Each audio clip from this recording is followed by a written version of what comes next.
La Casa del Rey no lo confirma, pero se supone que en 5 días el rey emérito pisará de nuevo suelo español. 39,4% apoyaría la República en un referéndum frente a un 31% que apoyaría la monarquía. La opción de la República sería mayoritaria frente a la de la monarquía. Segunda entrega de la encuesta realizada por la plataforma de medios independientes. El 43,8% defiende la necesidad de celebrar un referéndum sobre la forma del Estado frente al 36,1% que lo rechaza. Si es que el problema no es Juan Carlos, el problema es la monarquía. Bueno, el caso es que vuelve Juan Carlos a España y hay que decir las cosas claras. Es una humillación a la dignidad de nuestra democracia. Hablamos nada menos que del sucesor a la jefatura del Estado nombrado por Franco. Hay quien afirma que la figura de Juan Carlos I fue la condición necesaria para que España transitara desde un Estado autoritario hasta una monarquía constitucional con un sistema político liberal equiparable hasta cierto punto a los de países de nuestro entorno. Quizás sea cierto que Juan Carlos y la institución monárquica pudieron servir en su momento para contener los deseos golpistas de buena parte del ejército y para que la derecha, unida por cordón umbilical al franquismo, aceptara la democracia. Claro, el problema es que lo que hoy es una certeza indudable es que Juan Carlos usó su posición de jefe del Estado para enriquecerse y para desplegar un conjunto de comportamientos ilícitos que son una humillación a la dignidad del Estado y a la propia democracia española.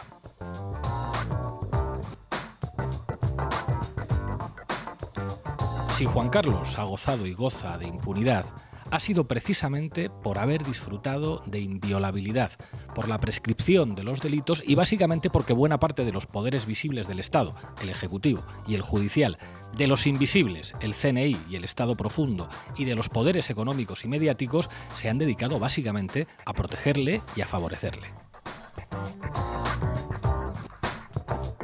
Pero insisto, el problema no es Juan Carlos, el problema es la monarquía.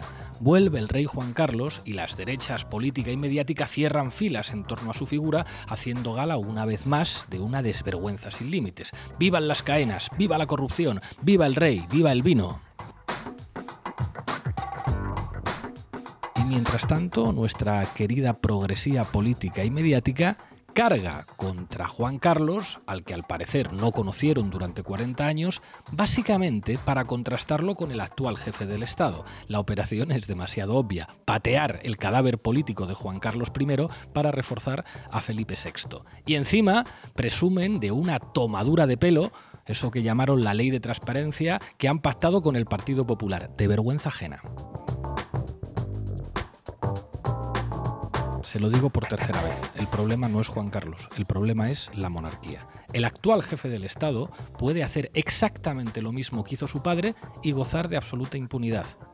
Pero hoy la monarquía ya no puede plantear el chantaje del pasado, o corona o dictadura. De hecho, hoy la monarquía es solo el significante con el que la derecha identifica a España. Y la derecha española, antes que democrática, es monárquica. No olviden esto nunca. Precisamente por eso, hoy, la República no representa ninguna nostalgia de batallas perdidas por la izquierda, por mucho que haya que homenajear a las tradiciones democráticas españolas, que son esencialmente republicanas. Hoy la República es una oportunidad de futuro democrático y probablemente la única forma de afrontar el problema territorial.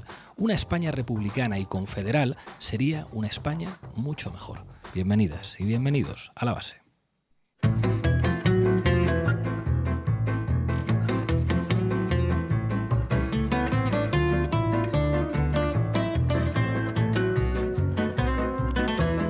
La Base, de lunes a jueves en Público. Bueno, hoy en La Base, con esto de que vuelve Juan Carlos I, ahora que le han dejado todo atado y bien atado para que no le puedan detener, vamos a hablar de Juan Carlos I y también de las posibilidades republicanas. Para ello, como siempre, en La Base de datos tendremos a nuestra matemática, Sara Serrano. ¿Qué tal, compañera? Bien, ¿qué tal? Buenas tardes. Y analizando lo que dicen los medios, los de la derecha, pero también los de la progresía mediática, Manu Levín. ¿Qué tal? ¿Qué tal? ¿Cómo estamos? Hoy vamos a entrevistar a los portavoces de 3 grupos parlamentarios de izquierdas. Vamos a entrevistar a Gabriel Rufián, a Jon Iñárritu de H. Bildu y a Pablo Echenique de Unidas Podemos. Y hoy en nuestra mesa de análisis contaremos desde Cataluña con María Corrales. ¿Qué tal, compañera? Hola, Pablo, buenas tardes. Y desde el País Vasco, Jonathan Martínez. ¿Qué tal? ¿Qué tal? Buenas tardes. Y para terminar, Gemma MJ, en Tendencia Crítica. ¿Qué tal, compañera? Muy bien, Pablo, un placer aquí. Así que, José y Lolo, arrancamos. La base de datos. Buenas tardes, Arratsaldeon, buena tarde. ¿Qué tal, Sara? Muy bien, Pablo, y quería dar algunos datos sobre el modelo de Estado que prefieren los españoles. Y quiero hablar de ello porque este es un asunto sobre el que jamás pregunta el CIS y que suele ser ignorado por la mayoría de los medios de comunicación. Para ello voy a remitirme a la encuesta del pasado mes de octubre que realizó 40 decibelios para la plataforma de medios independientes, que es un espacio en el que se encuentra Público, El Salto, Contexto, Pícara, La Marea o Carne Cruda, entre otros medios de comunicación. Bueno, ¿y cuáles son las principales conclusiones de este estudio de opinión de la encuestadora de Belén Barreiro? En primer lugar, la encuesta muestra la desconfianza de los españoles en la institución monárquica, a la que suspenden con una nota de 4,1, 2 décimas menos que hace un año y por debajo de la nota de los jueces o de los medios de comunicación. Bueno, claro, así se entiende que Vicente Ballés recibiera un premio de periodismo de malos de Felipe VI y también de Leticia, o que un vocal del Consejo General del Poder Judicial proclamara en Barcelona, en la Escuela Judicial, ¡Viva el Rey! Pues esto va de darse premios y reconocimientos entre ellos, que es, parece, la única manera que tienen de legitimarse. Bueno, ¿qué más dice la encuesta? Pues es interesante ver cómo se han movido las tendencias en solo un año. La insatisfacción general con la monarquía ha crecido. En 2020, un 42% de los encuestados se declaraba más o menos satisfecho con la institución. Pues bien, un año después el porcentaje ha bajado cerca de 7 puntos. La insatisfacción con la monarquía se revela en la valoración que hacen los encuestados de algunas cuestiones cualitativas. En lo que respecta al orden y a la estabilidad del país, que es uno de los valores asociados históricamente a la monarquía, los ciudadanos que rechazan que la monarquía aporte tal cosa ha aumentado casi 4 puntos respecto al año pasado. También ha crecido 5 puntos el porcentaje de encuestados que consideran que la monarquía es una institución de otra época y que no tiene sentido en democracia. Además, una mayoría rotunda reclama que la Casa Real sea totalmente transparente en sus cuentas y que el rey pueda ser juzgado por sus actos. Bueno, recordemos que la inviolabilidad a la que Juan Carlos I ha apelado para evitar ser juzgado en Londres está amparada por el artículo 56 de la Constitución española, que dicta que la persona del rey es inviolable. Recordemos también que la cuestión de la inviolabilidad fue debatida hace poco en el Congreso de los Diputados, en concreto en el pasado mes de febrero, cuando se rechazó la propuesta de eliminar la inviolabilidad. ¿Qué partidos se juntaron para rechazar que se terminara con la inviolabilidad del rey? El Partido Popular, Vox, Ciudadanos y también el PSOE. Bueno, ¿cuáles serían los resultados de un eventual referéndum sobre la República según la encuestadora de Belén Barreiro? Pues de celebrarse un referéndum en nuestro país sobre el modelo de Estado, la ventaja de los partidarios de la República sobre los partidarios de la monarquía sería de 8 puntos, 2 más que hace solo un año.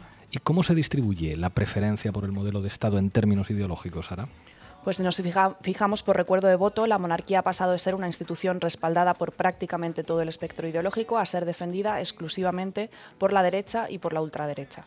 En 1994, en pleno bipartidismo, el PSOE confiaba en la monarquía tanto o incluso más que el Partido Popular. Entre los votantes del PSOE, la confianza media era de 8,2 y entre los votantes del PP del 8,1. En 2020 la confianza media de los votantes del PSOE ha bajado al 4,3 y las del PP al 7,1, mientras que la izquierda ha pasado del 5,9 que daban los votantes de Izquierda Unida en los años 90 de la monarquía al 1,2 que dan hoy los votantes de Unidas Podemos. Del 5,9 al 1,2. Bueno, que los votantes de Unidas Podemos sean los más republicanos no es sorprendente, pero llama la atención la evolución de los votantes del PSOE y que la militancia y los votantes del partido sean muchísimo más republicanos que sus dirigentes. Esto llama la atención. ¿Qué más datos dice la encuesta? Otro dato interesante tiene que ver con la cuestión generacional. Según la encuesta de la plataforma de medios independientes, la confianza en la monarquía aumenta proporcionalmente y significativamente con la edad.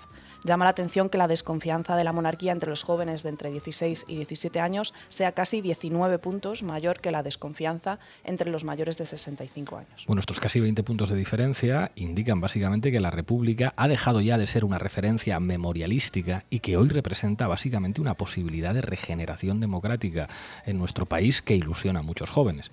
¿Cómo se distribuye el apoyo a la República en términos territoriales, Sara? Pues si nos fijamos por territorios, destacan Cataluña y País Vasco como los más republicanos, frente a Madrid, la Comunidad Valenciana y Andalucía como los más monárquicos. Es decir, las conclusiones de la encuesta son clarísimas. La monarquía es una institución que básicamente polariza la sociedad española, generando tres brechas muy claras. Una brecha generacional, una brecha ideológica y una brecha territorial. ¿Qué más tienes? Pues nada, para terminar quería dar otro dato interesante que recoge la encuesta y que tiene que ver con cómo ubica ideológicamente la gente a Felipe VI. Según muestra el estudio, la mayoría de los encuestados, exactamente un 43%, piensan que el rey Felipe VI es de derechas o de extrema derecha y solo un 19% lo ubica ideológicamente en el espacio del centro político. Es decir, el estudio de la encuestadora de Belén Barreiro confirma una idea bastante evidente, y es que el rey Felipe VI representa básicamente a los sectores más conservadores de la sociedad.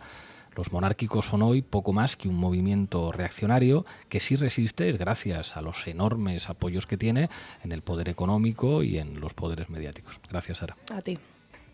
Desde luego la labor política que realizó el rey Juan Carlos I en España, desde luego es admirable. Todos los que vivimos hoy en democracia, se lo debemos, entre otras personas, al rey Juan Carlos, entre otras muchas personas también que intervinieron, pero al rey Juan Carlos. Y como no hay ninguna causa judicial pendiente, insisto, si aquí lo que se pretende es hacer un juicio moral y censor para determinar dónde puede residir cada persona, muy pocos españoles podrían residir en España. Muy pocos españoles podrían residir en España. Lo que está diciendo básicamente Almeida a los españoles es: pero si sois igual que Juan Carlos, españoles, robáis igual, cometéis delitos que después no se juzgan y quedan con impunidad. Es decir, ¿qué español? Sí, la picaresca, ¿no? Claro, ¿qué español podría reclamar vivir en España si todo lo que ha hecho Juan Carlos lo ha hecho cualquier español de bien? Claro. ¿Quién no ha cobrado comisiones millonarias, ¿verdad?, por traficantes de armas y esas cosas, ¿no? Todos y cada uno de los españoles. En fin, ¿qué tienes, Levin? Pues os cuento varias cosas. Mete cabecera, Lolo. Titulares al banquillo.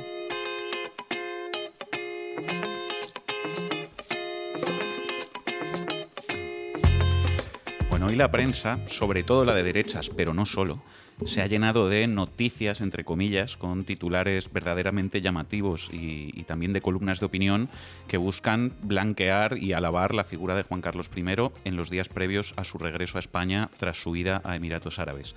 La línea general de muchas de estas opiniones que hoy inundan los diarios de la derecha mediática se puede ejemplificar, creo yo, con esta columna del ABC. La escribe Julián Quirós y se titula «Don Juan Carlos cumplirá». Dice: conviene tomar precauciones ante los riesgos de manipular la deseable y obligada vuelta de don Juan Carlos. Venimos de la pugna de ciertos reductos republicanos por atacar a la monarquía, aprovechando los errores del rey emérito, unos errores conocidos, investigados y zanjados en los tribunales, por cierto. Afortunadamente, don Juan Carlos estará a la altura de su legado. Primero, porque sabe con toda exactitud cuál es el papel que ahora le corresponde ejercer. Segundo, porque cumplirá con las condiciones de la carta que mandó recientemente a su hijo. Y tercero, porque conoce y fue beneficiario de la enorme generosidad de los juanistas hacia él en otra sucesión también turbulenta de nuestra historia. Bueno, ya veis, queridos seguidores y seguidoras de la base, la prensa cortesana de derechas lamiendo con fruición las botas del rey emérito, sean cuales sean los delitos que haya podido cometer. Y José, nuestro sonidista, preocupado cada vez que yo toco el micro. Dispuesta a seguir lamiendo esas botas, pero además a unos niveles que al menos a mí me llegan a resultar sonrojantes. Fijaos, otra columna de hoy, esta de Periodista Digital, el tabloide de Alfonso Rojo. Gran demócrata. Rey Juan Carlos, un ciudadano libre. El rey Juan Carlos regresará de su injusto exilio en Emiratos para pasar este fin de semana en San Xenxo y quizás pasar por Zarzuela a visitar a su hijo. Hasta aquí nada extraño. Un ciudadano español que ha pasado una larga temporada fuera retorna de visita. En una democracia plena, todos aquellos ciudadanos libres lo son para ejercer esa libertad, de viajar, de regresar, de trabajar, en fin, lo que se espera de un país europeo y occidental. Ah, claro, Alfonso Rojo. Juan Carlos no huyó de España cuando se enteró de que podía ser procesado y no regresa cuando le han apañado todo para que se pueda ir de rositas. Simplemente, Juan Carlos se fue de vacaciones una temporada y ahora vuelve. Vuelve porque para eso somos un país occidental y europeo y una democracia plena. Y os lo dicen sin reírse. Venga. Pues a ver si puedes tú escuchar sin reírte, Pablo, algunos titulares de hoy que os voy a leer. El Mundo Financiero. el positivo legado económico del reinado de Juan Carlos I. Legado económico, supongo que se referirá a la fortuna que, según parece, amasó a base de comisiones millonarias procedentes de traficantes de armas y de los peores regímenes del mundo. Igual Muy bien. se refiere a eso, sí. Otro titular. Europa Press. La infanta Elena, la viva imagen de la felicidad ante el inminente regreso de don Juan Carlos. Qué bonito. La familia unida es enternecedor. Os leo algunos fragmentos del texto. El rey Juan Carlos vuelve a España casi 2 años después de su marcha a Abu Dhabi y será en la localidad pontevedresa donde se produzca su reaparición este fin de semana para disfrutar de las regatas de la Copa de España de vela. Un esperadísimo regreso en el que se rumorea que podría estar acompañado por sus hijas, las infantas Elena y Cristina, que podrían desplazarse hasta San Censo para estar el máximo tiempo posible con su padre. Esperadísimo regreso. Llamó la atención la sonrisa que lució en todo momento la duquesa de Lugo, incapaz de disimular su felicidad ante el inminente regreso de su padre, al que está muy unida y al que visita en Abu Dhabi siempre que tiene ocasión. Una sonrisa irresistible, una familia cristiana y ejemplar, la hija que cualquier padre querría tener. Es todo tan emocionante. Sin embargo, este reencuentro será diferente y muy emocionante. ¡Qué emoción! Puesto que será la primera vez ¿No que sentís la emoción, seguidores y seguidoras de la base? Yo me estoy emocionando, imaginando a Juan Carlos llegando a San Censo. Continuó. Sin embargo, este reencuentro será diferente y muy emocionante, puesto que será la primera vez que esté con don Juan Carlos en suelo español después de casi 2 años. Español, suelo español. ¿Habéis oído? En San Censo, español. Muy elegante y veraniega, doña Elena lució pantalones fluidos en negro con grandes lunares en blanco. Pantalones fluidos en negro, ¿no os estáis emocionando? También en blanco con botones nacarados, unas cómodas alpargatas de cuña y unos llamativos pendientes con forma de flor, además de un favorecedor semi-recogido con trenza. Para combatir las altas temperaturas de la capital, la hermana de Felipe VI usó un complemento de lo más español. Español, un español. Abanico clásico. Yo soy español. ¿Cómo era eso? Dale, dale. Un abanico clásico con el que la vimos abanicarse en varios momentos de la velada. ¿Qué opinas de todo esto? Y a la lima y el limón yo no tengo quien me quiera, mientras me abanico alucinante. En fin, para quien no lo sepa, Europa Press es una presunta agencia de presuntas noticias fundada por miembros del Opus Dei. ¿Quién no es del Opus Dei, al fin y al cabo? Que formaron parte de los gobiernos franquistas. Los medios plenamente democráticos de nuestra democracia plena. Así son. Qué emocionante. Español. Español. Un titular más que os leo. Cataluña Press. Juan Carlos I aportó 62.000 millones de euros a la economía española y creó 2,4 millones de empleos. Gracias, Majestad. O sea que Juan Carlos no evadió impuestos, algo que supone sustraer recursos de la economía española, sino todo lo contrario. Juan Carlos lo que hizo fue aportar 62.000 millones de euros, los puso de su propio bolsillo españoles y muchos españoles, y dio empleo a 2,4 millones de personas. Claro que sí. Y también ayudó a Iniesta a meter el gol que nos dio el campeonato mundial. Que no os enteráis, rojos de mierda. Bueno, como os decía al principio, no solo los tabloides de la derecha mediática vienen hoy en esta línea. Vamos a escuchar cómo se hablaba hace unos días en la televisión pública del regreso de Juan Carlos de Borbón. Aprovecho para agradecer a Juan Francisco, a un oyente de la base, por hacernos llegar este corte. Gracias, Juan Francisco. ¿Por qué no? O sea, que es que insisto, la ley no tiene ninguna causa pendiente con el rey Juan Carlos, no tiene ninguna causa pendiente con la ley, con la justicia, y entonces ¿por qué no va a venir? O sea, es una persona mayor que evidentemente una de sus aficiones de siempre ha sido la vela y pues hay que dejar también que las personas, digamos, puedan llevar a cabo alguna actividad en su país, ¿no? Puesto que esas causas han desaparecido el hecho de que se vayan a celebrar. ¿Por qué no va a volver? Es aficionado a la vela y no tiene ninguna causa pendiente porque sus causas han desaparecido. Carmen, Carmen, Carmen, voy a tener que emborracharme, cantaban los chunguitos. Han desaparecido esas causas ya. Lo que sí que parece que ha desaparecido son los millones de euros en impuestos que presuntamente evadió Juan Carlos I, valiéndose de una institución como es la monarquía, que está básicamente diseñada para poder cometer delitos con impunidad.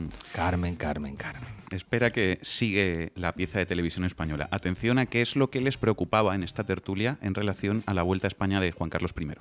Entiendo también, Carmen, que lo que nos dice es que tenga voluntad de participar en esta regata es que físicamente más o menos se encuentra bien, porque no es una actividad tranquila participar en una regata, ¿no? Si tiene habrá que ver qué es participar en la regata, ¿no? ¿Qué nivel de implicación puede tener?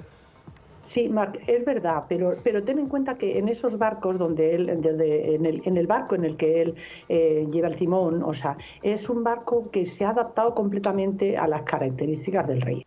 Carmen Enríquez nos dice que ese barco se ha adaptado completamente a las características del rey. Vamos, que el problema de todo esto, del regreso del rey emérito, es básicamente, si es que hay algún problema, es que si va a estar en forma para poder hacer un gran papel deportivo en esta regata, que suponemos que sí, porque se ha adaptado el barco para que pueda dirigirlo, pilotarlo y navegar un señor octogenario. ¿Y quién te cuenta todo esto? Tu televisión pública, pagada con tus impuestos y con Pedro Sánchez en Moncloa. ¿Qué podría salir mal?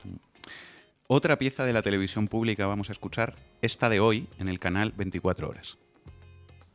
Recordamos, el rey emérito regresa a San Censo casi 2 años después. Fue en agosto de 2020 su última estancia aquí en la localidad antes de marcharse a Abu Dhabi, una localidad de la que es asiduo desde el año 2000 y donde su entorno más cercano asegura que se siente como su segunda casa, muy cercano con todos los vecinos. Dice que se siente muy querido y los vecinos nos han confirmado que este sentimiento es así, que es mutuo, que ellos, la mayoría, están muy agradecidos de su estancia aquí porque dicen es publicidad para San Censo, para la localidad, pone a San Censo en el mapa y es un reclamo turístico. De hecho, los hosteleros con los que hemos hablado nos dicen que para este fin de semana tienen muchas reservas, independientemente de si es por el rey o no. Nos dicen que es así, que están teniendo muchas reservas y que está claro que algo tiene que ver.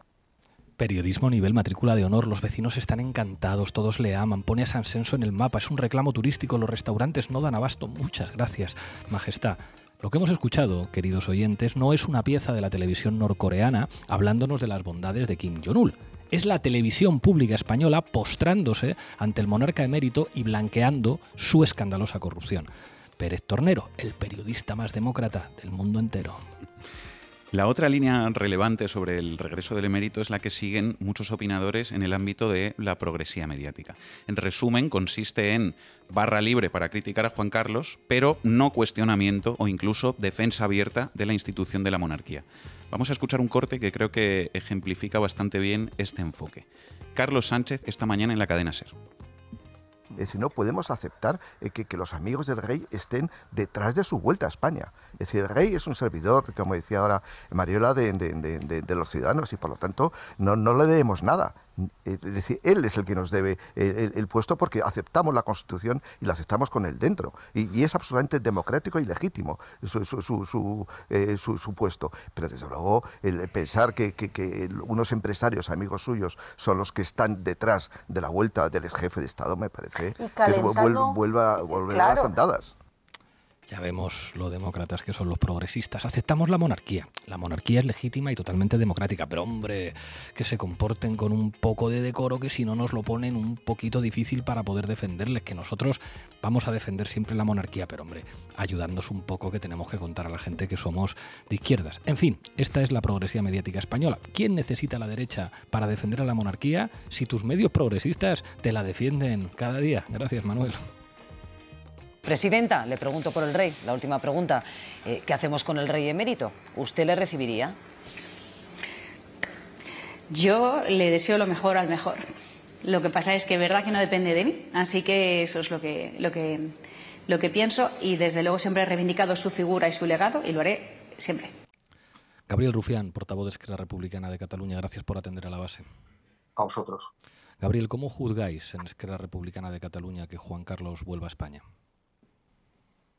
Bueno, lo juzgamos primero no tanto como representantes de un partido u de otro. Sí que es cierto que nosotros evidentemente tenemos la historia que tenemos y somos un partido republicano que viene defendiendo lo mismo en los últimos 90 años, sino que hablamos casi como demócratas y en un eje que no forma parte del eje típico que la derecha además quiere imponer de república o monarquía, que es interesante, sino de decencia o inocencia.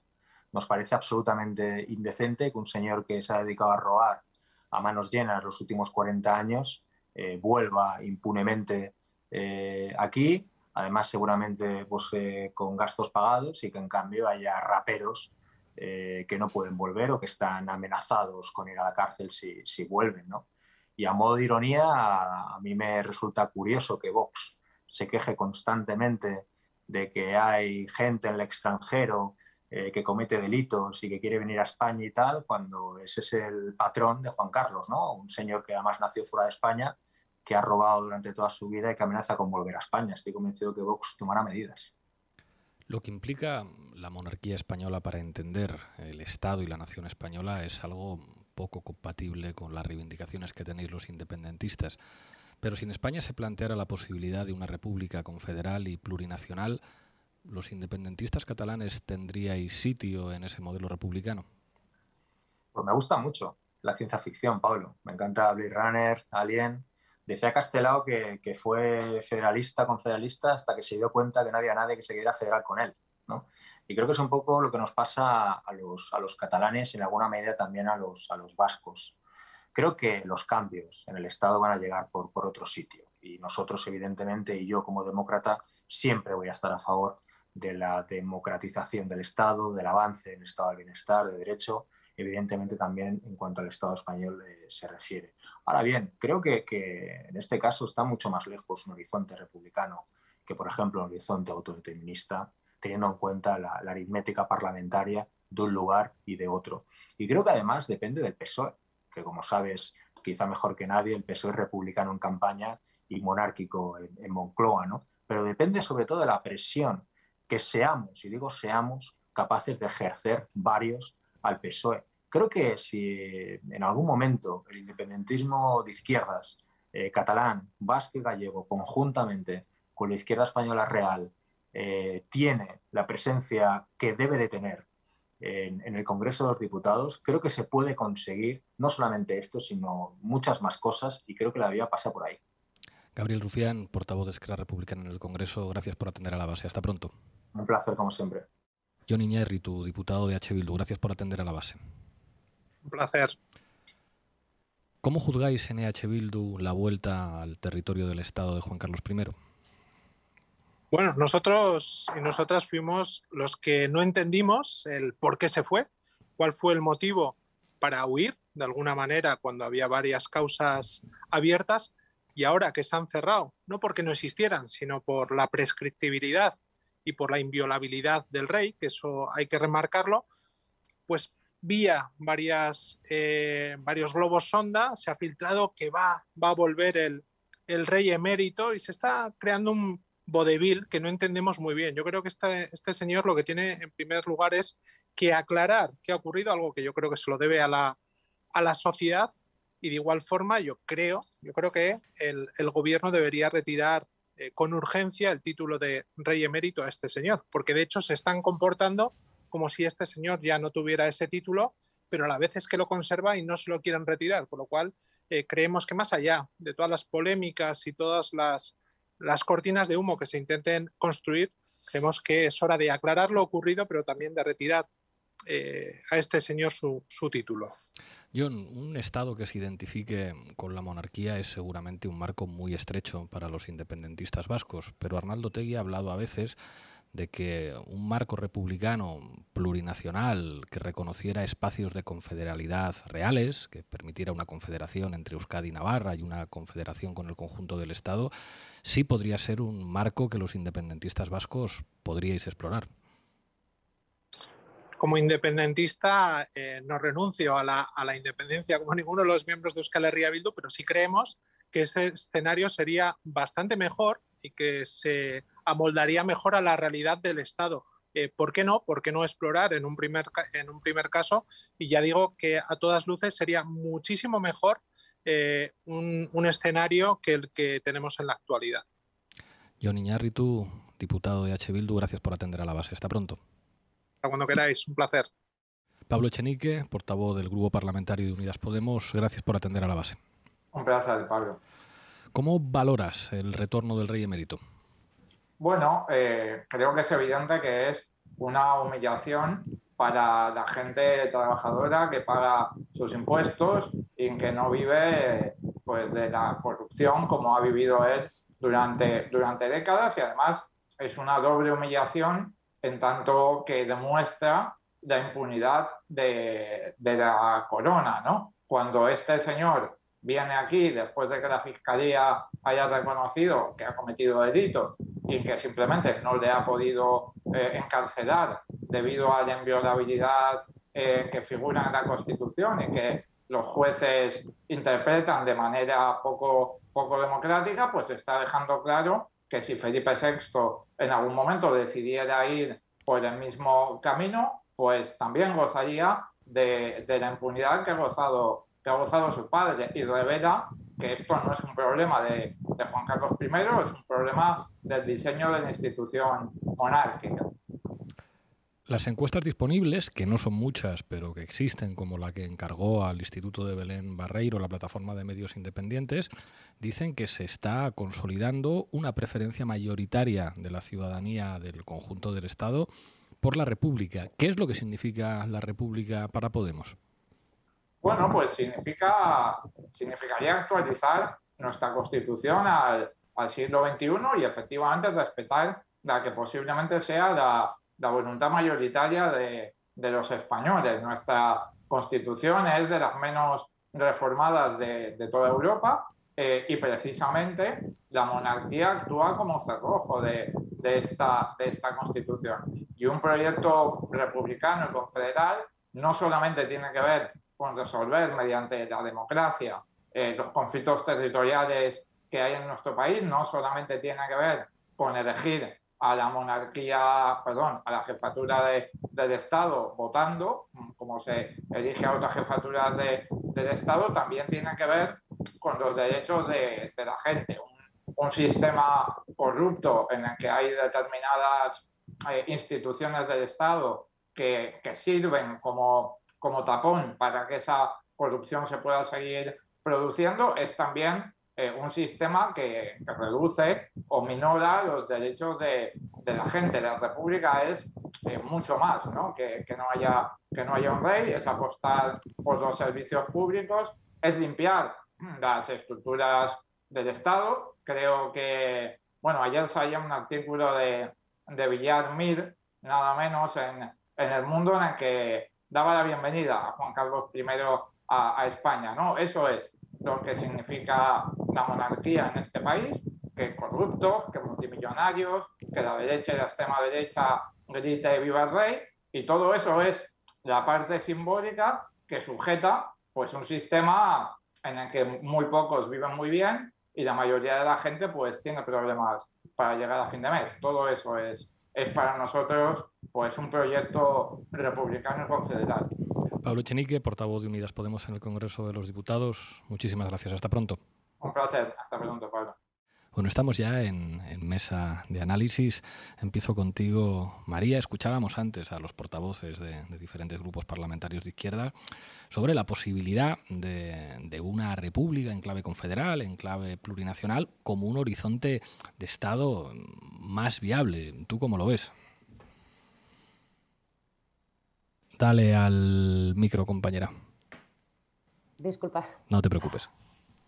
A mí me parece que eso, creo que lo hemos discutido varias veces y es una hipótesis como que ha ido naciendo, que claramente la República es el único pegamento, ¿no?, que existe, digamos, entre las distintas fuerzas ahora mismo, ¿no?, que constituyen el bloque de investidura, ¿no?, como utopía disponible, y no solo, digamos, el objetivo mismo de la República, sino todas aquellas reformas en clave republicana, es decir, más transparencia, menos opacidad, ¿no?, más participación, digamos, en las instituciones del Estado. Y creo que evidentemente ese camino republicano, ¿no?, hacia esa transparencia o hacia esa, por lo menos, regeneración de las instituciones, es una agenda que sí que podría ser compartida entre los distintos pueblos, distintos territorios y distintas fuerzas políticas, ¿no?, que ahora constituyen el bloque progresista. Más que nada porque la vuelta del rey emérito yo creo que es como el contraplano de esto, ¿no?, como el lado oscuro de esto. ¿En qué sentido? En el sentido de que evidentemente esta vuelta en este momento es un alarde de impunidad, ¿no?, de una manera absolutamente estrafalaria, no solo de impunidad, sino de ostentación, o sea, es decir, no ha elegido cualquier escenario para volver, sino que se ha ido un campeonato de vela en un momento en el que la inflación en España está disparada y la gente en sus casas lo está pasando mal para llegar a fin de mes, y ha elegido ese alarde de impunidad en un contexto en el que aún están pendientes las investigaciones por todo el caso de espionaje y del CNI, ¿no? O sea, es decir, ese contexto, ¿no?, en el que aún no sabemos cuáles son las explicaciones de lo que pasó con las investigaciones, se le suma que el rey Juan Carlos viene a hacer un campeonato de vela, pero no, digamos, a dar ningún tipo de explicación, como de alguna manera tibiamente está pidiendo el PSOE, yo creo que evidencia, ¿no?, que la monarquía no es solo, digamos, un tapón que esté como, ¿no?, parando las grandes reformas pendientes del Estado, una gran utopía disponible de transformación, sino que con la monarquía y con todo lo que rodea a la monarquía ni siquiera podemos aspirar a unos mínimos índices de transparencia y a unos mínimos índices de rendición de cuentas, ¿no?, que además es lo que llevamos viendo estos meses con distintos casos que además se van acumulando, ¿no?, pues ahora el CNI, ahora el Gobierno, y que no acabamos de saber, digamos, ¿no?, la verdad sobre el asunto. Y yo quería hacer una última pregunta que me parece como que es pertinente, que yo creo que también para el debate, ¿no? O sea, creo que hay una pregunta que hay que hacerse respecto a la vuelta del rey, que es ¿por qué ahora? O sea, es decir, ¿en qué momento, ¿no?, las élites, los asesores, el propio Juan Carlos o las élites que van a acompañar, digamos, ¿no?, a Juan Carlos en esta regata, deciden que ahora es un buen momento no solo para la vuelta del rey, sino para iniciar una normalización de las visitas del rey y una normalización de la figura pública de Juan Carlos I en España, ¿no? Y bueno, es evidente que yo creo que el análisis que podemos hacer, por una parte, abre, digamos, ¿no?, el análisis que hemos hecho siempre los republicanos, que es que la monarquía nunca ha estado dispuesta a hacer ningún proceso de regeneración. Es decir, esa gente, ¿no?, que en algún momento habló de republicanizar la monarquía, eso es imposible, digamos, porque no ha habido ninguna rendición de cuentas, no ha habido ningún intento de recuperar la legitimidad y digamos, lo que se ha intentado es correr un tupido velo y venir a hacer, ¿no?, este alarde de ostentación y de impunidad. Pero por otro lado hay otra lectura más pesimista, que es que evidentemente pues hay quien ha analizado que esa corrupción ya no pasa factura, ¿no? Y digamos, y lo ha analizado incluso las propias derechas, que están cerrando filas con esta vuelta como si nada pasara, ¿no? Entonces, bueno, en torno a lo que es la contestación o expectativa ciudadana, creo que es evidente que las élites están analizando que ahora mismo eso no pasa factura y eso es un problema. Jonathan. Bueno, yo creo que para comprender cualquier horizonte republicano hay que regresar al pasado y no hace falta regresar a la Segunda República, no hace falta regresar a la transición, basta regresar a los años 2013, 2014, en aquella época en la que, como decía Gramsci, lo viejo no terminaba de morir, lo nuevo no terminaba de nacer, ¿no? Y hay al menos 3 eventos decisivos y yo creo que explican ese contexto político. En primer lugar, se consolida el fin de ETA, que hasta entonces había sido una argamasa, un pegamento del nacionalismo español, que ahora necesita buscar nuevos enemigos que aglutinen pues el viejo régimen. Hay un segundo elemento que es la eclosión de la vía catalana en la Diada de 2013, que da un pistoletazo de salida a la reivindicación independentista que culmina en 2017 con el referéndum del 1 de octubre. Y un tercer punto que es la irrupción de Podemos en las elecciones al Parlamento Europeo de 2014, en medio de ese ciclo de movilización social y de protestas. Y Podemos aquel año, y 2015, que no se nos olvide, era la primera fuerza en las encuestas electorales. En ese momento la monarquía sufre una crisis. En 2011 Urdangarín está apartado de las fotografías de la familia real. En 2012 se conoce que Juan Carlos I tiene cierta afición a matar paquidermos y en 2013 la monarquía alcanza su peor valoración de la historia. Las encuestas del CIS suspende y de hecho el CIS no ha vuelto a preguntar nuestra opinión desde entonces. En 2014 es cuando las élites económicas, mediáticas y políticas del Estado diseñan un gran ejercicio de gatopardismo, hacen que todo cambie para que todo siga igual. Y en una voladura controlada, en una operación de maquillaje, el rey abdica y deja su legado al nuevo rey, Felipe VI, es decir, sacrifican al viejo rey para salvar la monarquía. Pero yo creo que hay una disyuntiva más allá de ese tradicional debate entre monarquía y república, y es comprender qué representa exactamente esta corona española y qué representa el clan de los Borbones, ¿no?, que han garantizado el mantenimiento de los privilegios y las relaciones de poder que se consolidaron durante la transición española, una transición que no se nos olvide, donde las fuerzas antifranquistas fueron invitados de última hora como comensales de un banquete que no habían tenido derecho a cocinar. Y el rey recordaba en una entrevista que Franco había cogido sus manos antes de morir y le había pedido solamente una cosa, y es que garantizara la unidad de España. Y eso es lo que representa esta monarquía en concreto, la salvación del Pacto del 78, la salvaguarda de las élites y la defensa de la unidad de España como espacio de acumulación de capital, porque el patriotismo de las élites es siempre instrumental. Que no se nos olvide que las élites no tienen más bandera que el dinero. Sara. Sí, una cosa que se está repitiendo mucho en los medios de comunicación estos días y que recordaba antes también Manu, es cómo no va a volver Juan Carlos a España si no tiene ninguna causa pendiente con la justicia. Es cierto que la vuelta del rey emérito se produce después de que la Fiscalía del Tribunal Supremo haya archivado definitivamente la investigación sobre su fortuna, pero también es cierto que este carpetazo se fundamenta en 3 cuestiones. Primero, en la prescripción de los posibles delitos fiscales. Segundo, en la inviolabilidad del monarca, que está reconocida por la Constitución. Y tercero, en la invalidez que da la propia Fiscalía a algunos de los propios avisos que dio a Juan Carlos. Es decir, es importante, yo creo, que quede claro esto, o sea, que la causa contra Juan Carlos I se ha archivado, pero no porque se haya probado que la conducta del rey emérito no fuera sospechosa, sino gracias a una serie de privilegios de la monarquía que posibilitan el blindaje legal de Juan Carlos I. Entonces, que Juan Carlos I haya salido de rositas de cobrar presuntamente comisiones millonarias por las obras del AVE en la Meca, o de usar presuntamente tarjetas opacas, o de su presunta relación con varios millones ocultos en la isla de Jersey, revela hasta qué punto la monarquía es una institución que está diseñada básicamente para poder delinquir con total impunidad, y que está blindada ante la rendición de cuentas y ante la justicia. Manu. Yo una reflexión en la línea un poco del análisis de la historia reciente que hacía Jonathan, aunque quizá con una visión algo distinta. Yo creo que en los años 2014 a 2016 se produjo una dinámica de agrupación, de agregación y de articulación de mucha gente con valores progresistas y de izquierdas en toda España, en Cataluña, en Euskadi, en Galicia, que entendieron que había una posibilidad de generar un cambio en el Estado en clave democrática y plurinacional. Y eso es lo que explica en buena medida el fenómeno electoral de Podemos, que se nutrió básicamente de gente que provenía del PSOE y de fuerzas nacionalistas de izquierdas, Esquerra Republicana, Bildu, BNG.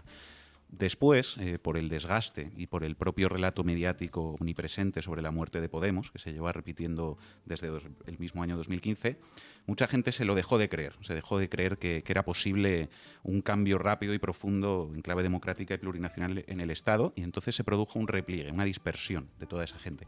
Creo que eso es lo que explica en gran medida el refuerzo que se ha producido de las fuerzas nacionalistas periféricas de izquierdas y también el auge de partidos regionalistas. Nunca en el Congreso de los Diputados hubo tantos diputados de fuerzas regionalistas y nacionalistas periféricas, y además veremos lo que sucede ahora con los partidos de la España vaciada también. En mi opinión, como decía, eso tiene que ver con un cierto descreimiento de la posibilidad de un cambio político rápido y profundo en el Estado, y el decaimiento de ese horizonte genera una dinámica centrífuga de desagrupación de toda esa izquierda sociológica y política. Entonces, la pregunta ahora es cómo volver a generar una dinámica contraria, de agrupación y de agregación de quienes quieren un cambio político.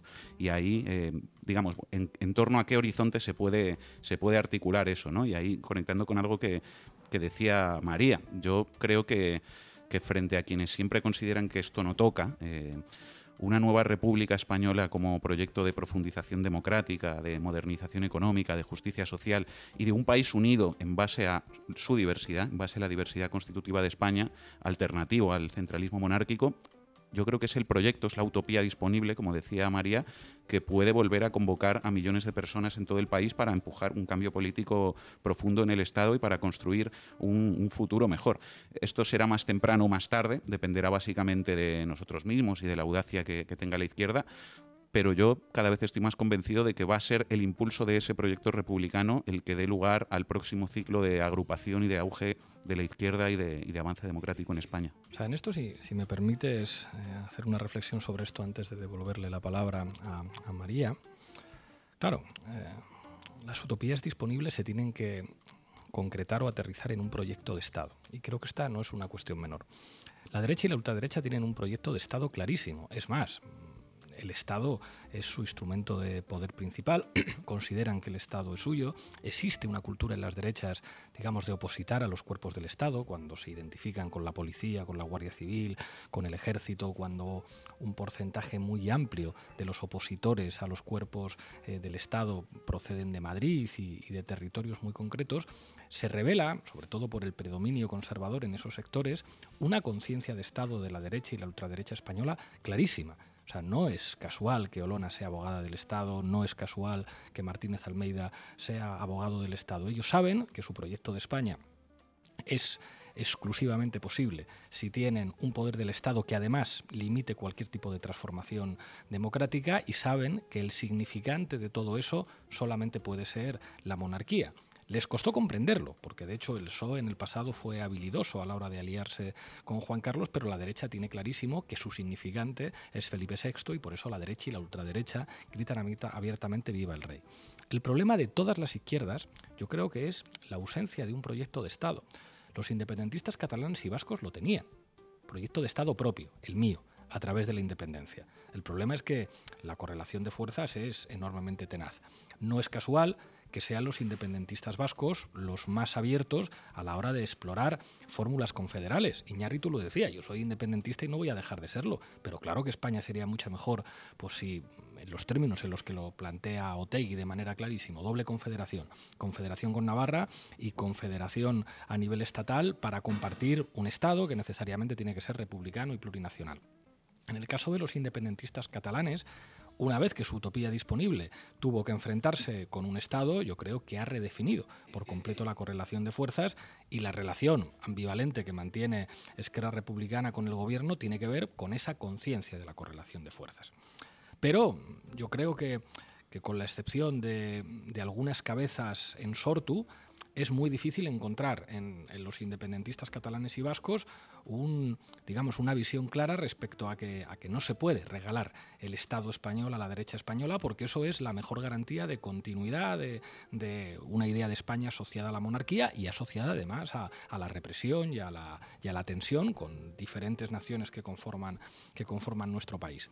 Pero es que en el caso de la izquierda también hay como una especie como de miedo a decir, tú lo decías tú antes, esto no toca. Es decir, de la política de izquierdas no tiene que ver con tener un proyecto de Estado. Es más, todas las cosas que tengan que ver con el Estado, esto se lo dejamos al PSOE, y nosotros nos dedicamos básicamente a hacer buenas leyes para la gente, porque esta es la política que se toca, esta es la política importante, la política de las cosas de comer, y las cuestiones del Estado, esto son cosas de los partidos y cosas de las ideologías, y esto en realidad no es la política que a nosotros nos interesa. Claro, una izquierda sin proyecto de Estado, sin proyecto para el Estado y sin un horizonte claro al que caminar, pues básicamente es cuestión de tiempo volver a entregar el poder a los que siempre han tenido el poder.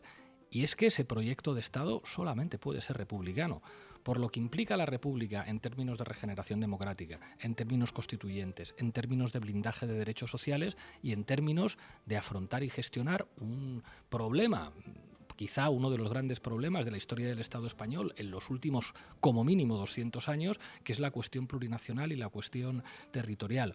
Y a mí, no deja de sorprenderme que la derecha lo tenga clarísimo y que, sin embargo, las diferentes izquierdas tengan muchos problemas a la hora de construir un camino estratégico común.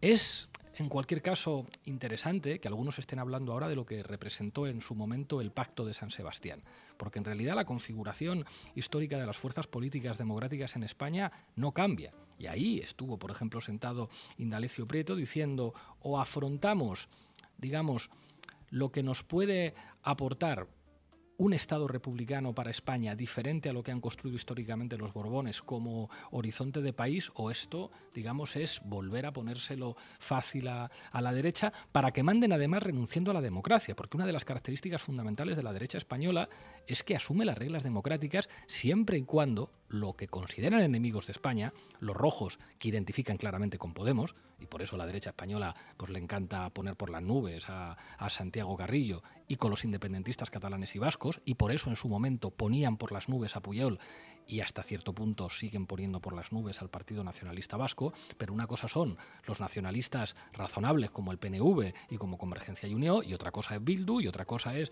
Esquerra Republicana, y otra cosa era, pues yo qué sé, el PC o determinados PCs a los que no han tenido ningún problema en elogiar, y otra cosa bien distinta es lo que representó Podemos, y es que ahí, es que se les ve a la legua. María.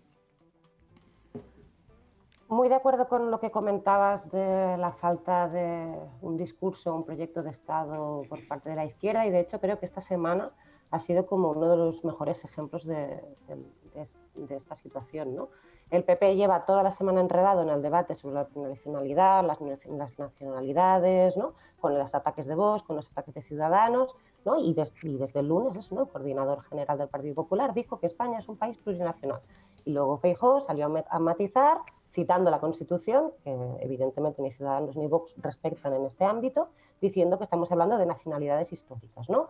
Y de hecho no es la primera vez que Feijóo hace un guiño, ¿no? hacia ese intento del Partido Popular de volver a ser un partido de Estado y de volver a ser un partido que estabilice, ¿no? Digamos, un poco el contexto político español y no que le eche más leña al fuego, que fue cuando vino, por ejemplo, a Cataluña a dar una charla con empresarios catalanes en el Centro de Economía, si no me equivoco, que habló de su alternativa, digamos, descentralizada ante proyectos centralistas, ¿no? Que además una parte la tiene en su casa, ¿no? Que es Isabel Díaz Ayuso en este caso, ¿no? Pero a mí me ha parecido absolutamente revelador que en esta semana haya sido solo la derecha la que ha hablado sobre la cuestión territorial y la que ha hablado solo sobre la cuestión plurinacional, de naciones y nacionalidades. No ha habido ningún portavoz de la izquierda que se haya metido en este debate y no ha habido ningún medio de izquierdas, o al menos yo no lo he sabido encontrar, que entrara, ¿no? Y entomara ese debate en torno al cual claramente el Partido Popular está desplegando una estrategia diferente de la que venía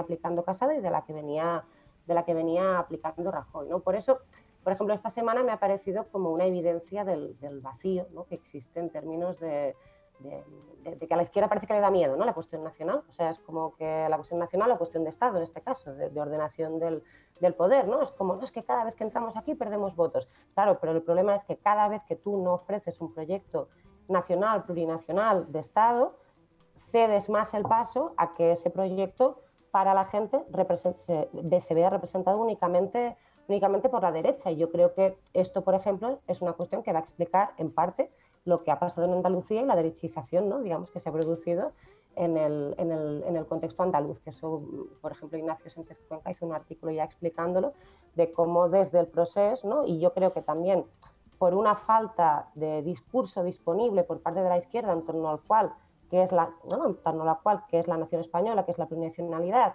y que pueda como dar un marco claro a los ejes, ¿no? Digamos, que van ocurriendo, porque van ocurriendo todo el rato, ¿no? Los ejes en relación al conflicto territorial. Evidentemente, pues se ha dejado un espacio libre para la derecha para que haga trabajo con lo que es España, ¿no? De hecho, Vox ya se estaba poniendo las botas con las declaraciones de Feijóo.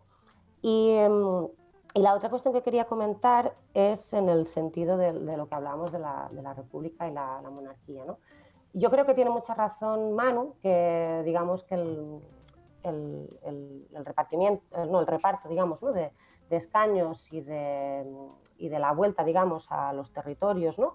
o de la vuelta, digamos, a lo nacional, en el sentido plurinacional, o a lo local, evidentemente sí que tiene que ver con esa sensación de ciclo agotado, ¿no? O de que las expectativas que teníamos no han llegado tanto y tan rápido como queríamos, ¿no? Pero a la vez creo que el hecho de que el Congreso sea, como decía Manu, el que tiene, ¿no? la fragmentación más grande a nivel territorial y nacional, lo que evidencia es que ellos tampoco son capaces de poner orden, ¿no? Digamos, que no es que esa pulsión transformadora se haya ido a su casa, o que esa pulsión que no le convence, digamos, la ordenación política que hay, haya decidido que cierra filas con lo existente, sino que claramente se está fracturando y se está visibilizando en otros ámbitos, ¿no? Y eso es importante por lo que comentaba Pablo antes, que me ha parecido bastante gracioso el significante que has utilizado, de que la monarquía es una institución que polariza, ¿no? O sea, que es decir, porque la monarquía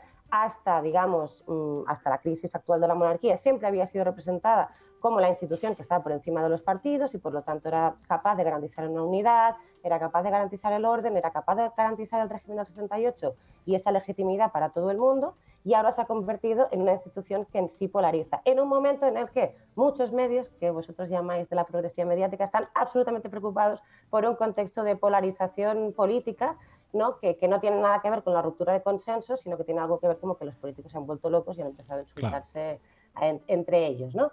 Por lo tanto, sí que me parece interesante el hecho de situar que este republicanismo o esta agenda que podamos conformar entre los distintos territorios, que tienes mucha razón, que en Cataluña el análisis es muy diferente del que ha hecho la izquierda abertzale en este caso, porque yo creo que en Cataluña falta una parte de madurez política porque seguimos en la resaca del ciclo de 2017 y entonces hay como análisis y debates políticos que están por hacer y que ahora mismo no se están pudiendo hacer, pero que es evidente que la agenda republicanizadora es más cercana o ofrece alguna mejor garantía de orden político o de ordenación política que no la monarquía ahora mismo, que no es capaz de ofrecerla en ningún caso. Por lo tanto, la república no es solo algo que soñamos, sino que es algo que claramente es útil políticamente o podría ser útil políticamente ante cualquiera que quiere que las cosas no saltan por los aires cada mes. Jonathan.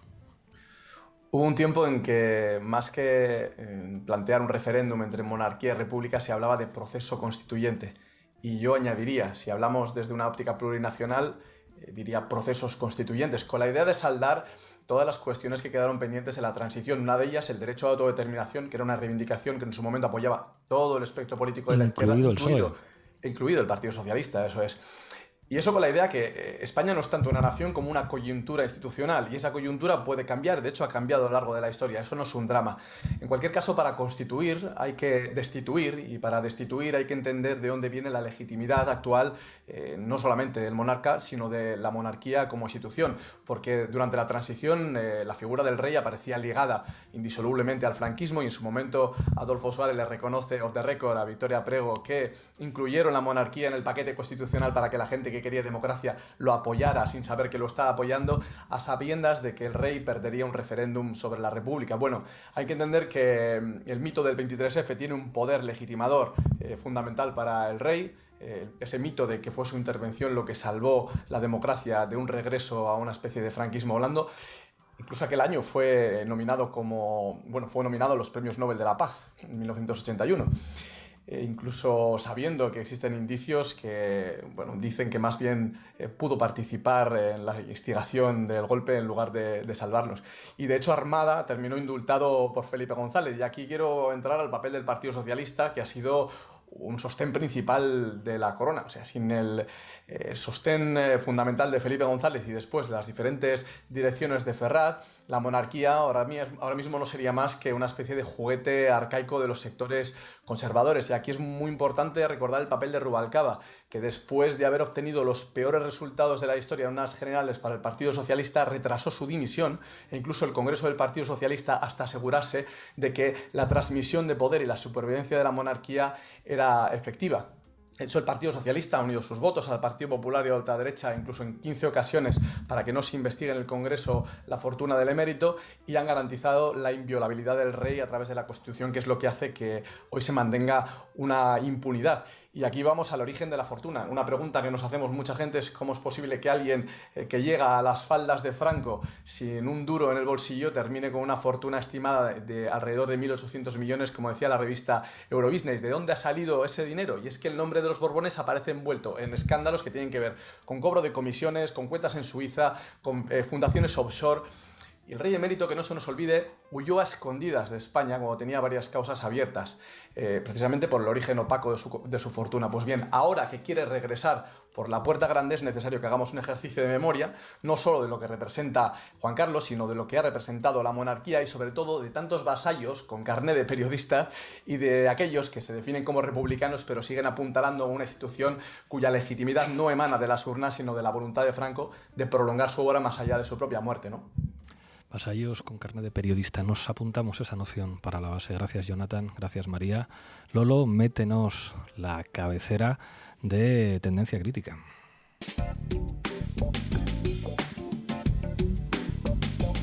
Tendencia Crítica con Gema MJ.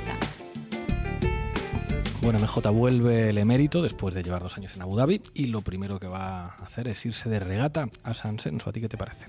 Bueno, pues como todo en la vida hay que buscarle el lado positivo y al menos los elefantes de Botsuana pueden respirar tranquilos de momento.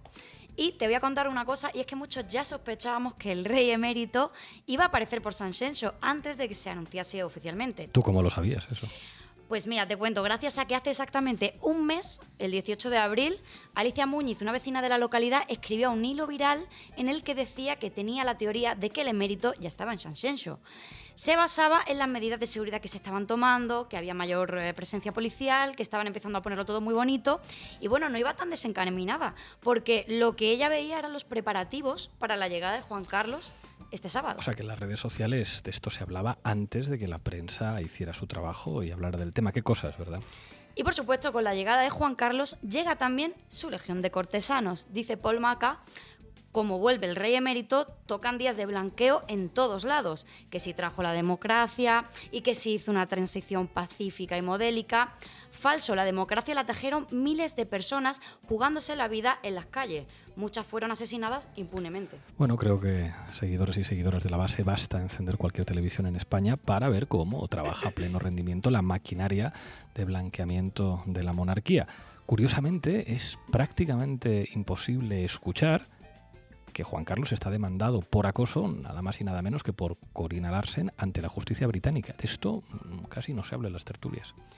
Pero las reverencias más exageradas vienen precisamente de personajes de la política.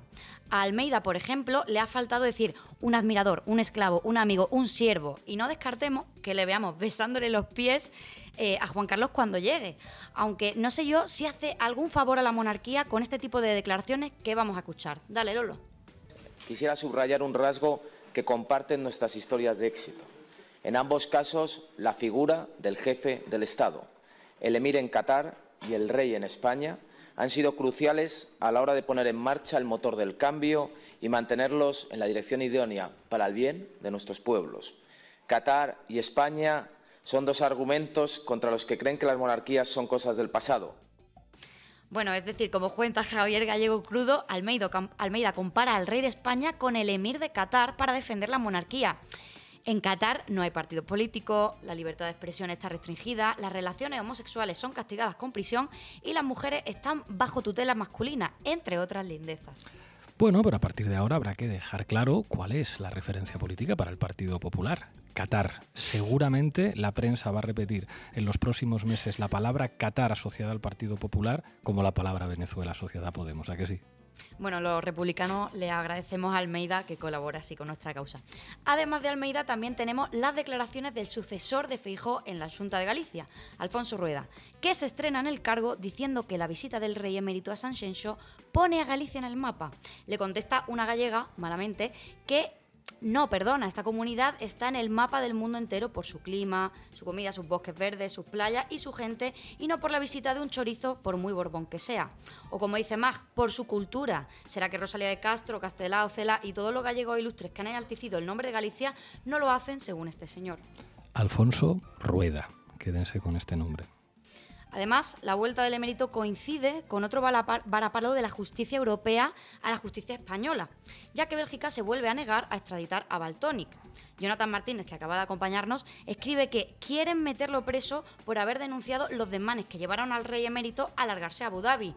Pero el emérito puede volver a casa y Valtónic no. Ya lo sabéis, queridos oyentes, democracia plena es perseguir a raperos, al tiempo que dejamos pasearse tranquilamente a quien se llevó comisiones millonarias de dictadura sin rendir cuentas ante la justicia. Esto es la democracia plena en España, y quien diga que no, ya sabéis, es un rojo de mierda y un bolivariano.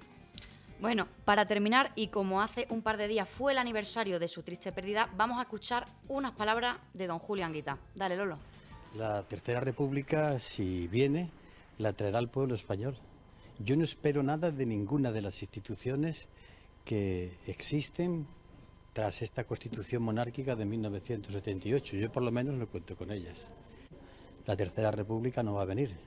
Si somos capaces, la traeremos.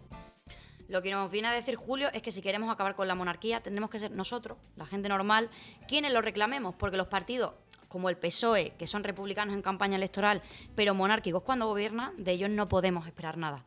Y bueno, hasta aquí Tendencia Crítica. Un abrazo a todos y a los haters sobre todo. Gracias, Gemma MJ, y gracias, Julio Anguita, por haber existido. Bueno, llegamos al final. Vamos a terminar con un poco de humor y escuchar El Rey de José Alfredo. Hasta mañana, amigos.